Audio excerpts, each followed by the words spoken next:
Case में आफ्ताब की polygraphy test हो रहा है। टेस्ट की प्रक्रिया शुरू हो गई है।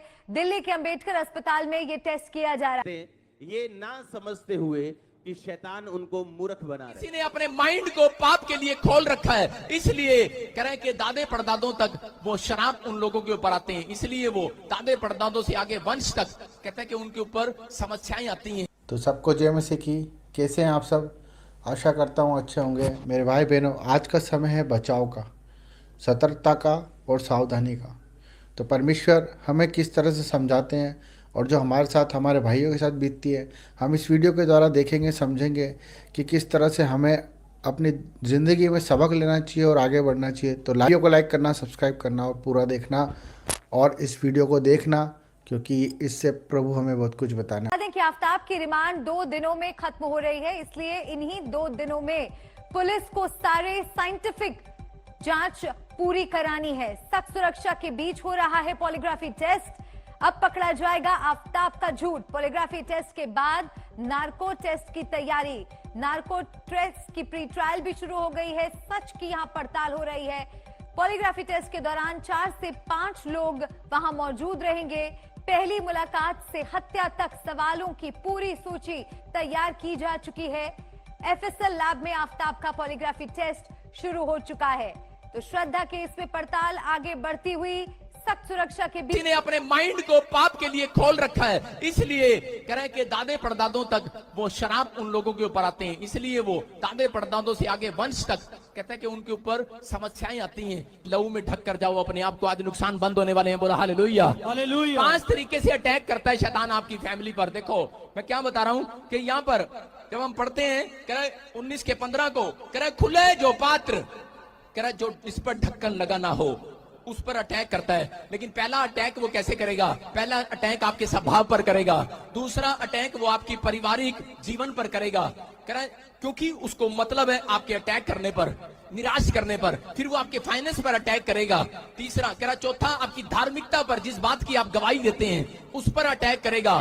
पांचवा कहता है आपकी आत्मिक जीवन पर, जिसमें आप प्रेयर से ब्लेसिंग पाते हैं, आत्मिक जीवन पर। मैं हैरान होता हूं ये कर कैसे लेते लोग, कैसे झूठ बोल लेते बड़े आराम से, कैसे डिस्ट्रैक्शन में जी लेते हैं, ये ना समझते हुए कि शैतान उनको मूर्ख बना रहा है। एक मैरिड लेडी चर्च में आती थी, व्यभिचार कर रही है एक लड़के से, जवान लड़के से। उससे पूछा गया तू छोड़ती क्यों नहीं उसको? कहती ले फलाने की ਉਹਦੇ ਬੱਚੇ ਦਾ ਨਾਮ ਇਹਦੇ ਡੈਡੀ ਦੇ ਪਤਾ ਨਹੀਂ ਮਰਨ ਤੋਂ ਬਾਅਦ ਪਤਾ ਨਹੀਂ ਬਾਹਰ ਜਾਣ ਤੋਂ ਬਾਅਦ ਹੁਣ ਤਾਂ ਮੈਨੂੰ ਸੁੱਖ ਮਿਲਿਆ। ये सुख है क्या? अरे ये वो लड्डू है जो अब खा के तुम्हें सारी उम्र तुम्हारे मुंह को बाइबल कहती नाक दोना सा कड़वा कर दे। स्पिरिचुअल लाइफ पर अटैक करता है। कह रहा है 5 अटैक उसने करने ही करने हैं, लेकिन अगर लोगों को नहीं पता तो आज इन 5 को कह रहा है जो आप इनको ढक दो यीशु के लहू से, आज आपको सुरक्षा मिलने वाली यीशु मसीह के नाम में। शैतान का मुकाबला आप बिना अनॉइंटेड हुए नहीं कर सकते। आप जितनी मर्जी प्रार्थना कर लो, लेकिन आपकी बातों से नहीं हारने वाला शैतान। शैतान परमेश्वर के अभिषेक से हारता है, याद रखना।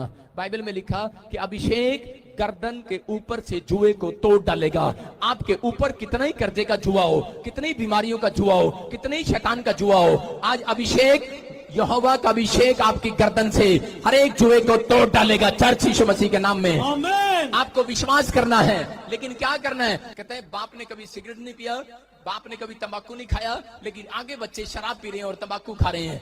कारण इनकी फैमिली में था कोई, आज तक भी उसने ढक्कन नहीं लगाया, आज तक भी उसने यीशु मसीह का लहू का ढक्कन नहीं लगाया, आज तक भी प्रायश्चित नहीं किया है। मैं कह रहा हूं यीशु मसीह ने वो प्रायश्चित आपके लिए कर दिया है, लेकिन आपको कहता है इन चीजों की तरफ देखना है, कहता है अपने स्वभाव पर।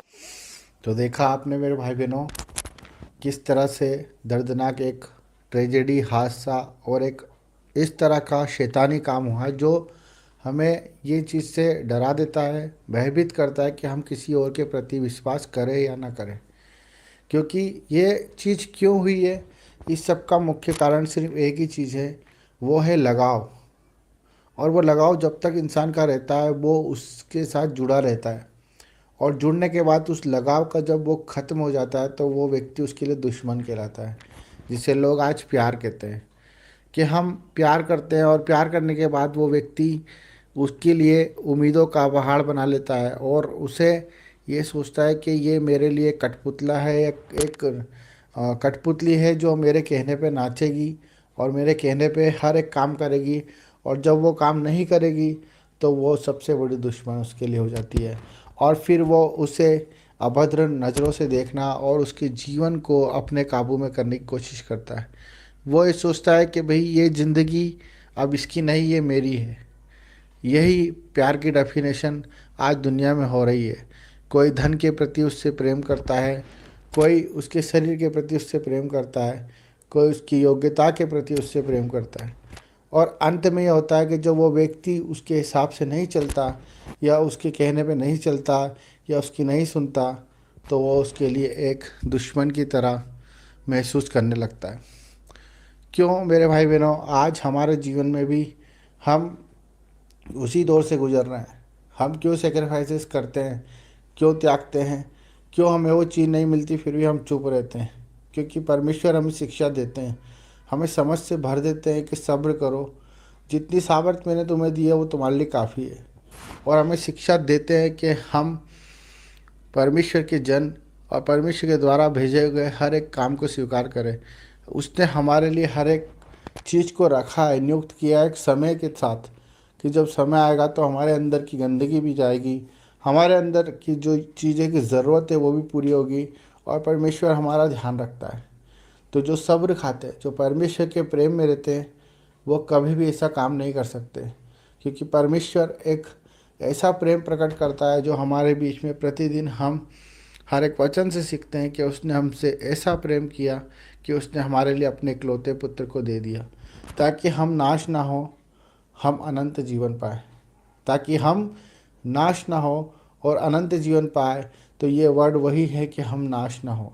हमें परमेश्वर से प्रेम करना है, किसी मनुष्य से नहीं, किसी चीज़ से नहीं, किसी वस्तु से नहीं, जो हमें एक दिन आकर वो हमारे जीवन में घुटन बन जाए।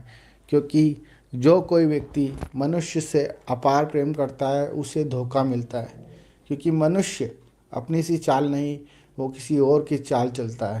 वो अपने दिमाग से नहीं, वो किसी और के दिमाग से चलता है, वो किसी और के प्रेम से चलता है, वो किसी और की कमजोरियों से चलता है, वो किसी और की ख्वाहिशों को पूरा करने के लिए चलता है।